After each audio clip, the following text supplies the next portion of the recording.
ছোটদের সাথে নামাজে দাঁড়িয়ে তাদের দুষ্টামি দেখে অনেকবার হাসি কন্ট্রোল করার ব্যর্থ প্রচেষ্টা করেছি। সেহরিতে খাওয়া দাওয়া করার পর প্রচুর পানি পান করছি, কিন্তু ইফতারে ছাত্রীদের মতো এরকম পোস্ট করিনি।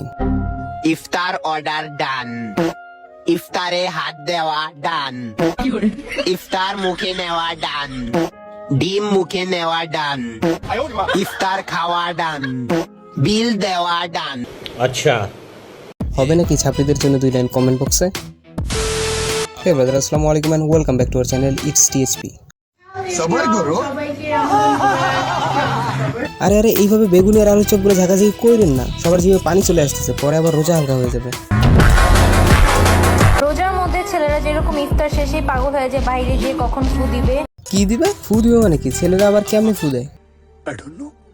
আমি আর প্রীতিও সেম, মানে কি তোমরাও ফু দাও নাকি? কোন যাবো আর ফুচকা খাবার, ফুচকাওয়ালা মামাকে খুঁজবো। কেন ফুচকা আলাম আমাকে ফু দিবে নাকি উনি তোমাদের ফু দিবে? কিছুই বুঝলাম না, সব মাথার উপর দিয়ে গেল। এবং ছোটবেলা থেকে আমার আম্মু আমাকে এটাই বলতো, আমরা বলতো হ্যাঁ আম্মু কি বলে মাগরিবের পর নাকি ছাদে যাওয়া যাবে না, এগুলো কিভাবে, এগুলো কি সত্য? তো আম্মু তখন, তোমার যদি ঈমান শক্ত থাকে তোমাকে কোনো ধরনের নেগেটিভ এনার্জি ছুঁতেও পারবে না।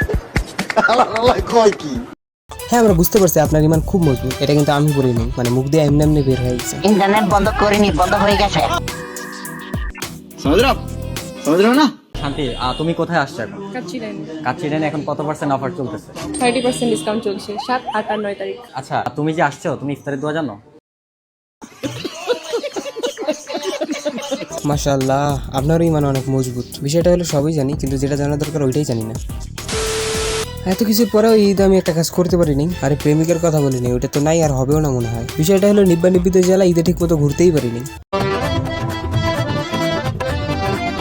তো যাই হোক, এর থেকে বেশি কথা আজকে আমি আর বলতে পারবো না। ভিডিওটি ভালো লাগলে লাইক কমেন্ট শেয়ার এবং সাবস্ক্রাইব করো, আর পেজ থেকে দেখলে ফলো দিয়ে দিও। ভালো থাকো, সুস্থ থাকো, আল্লাহ হাফেজ।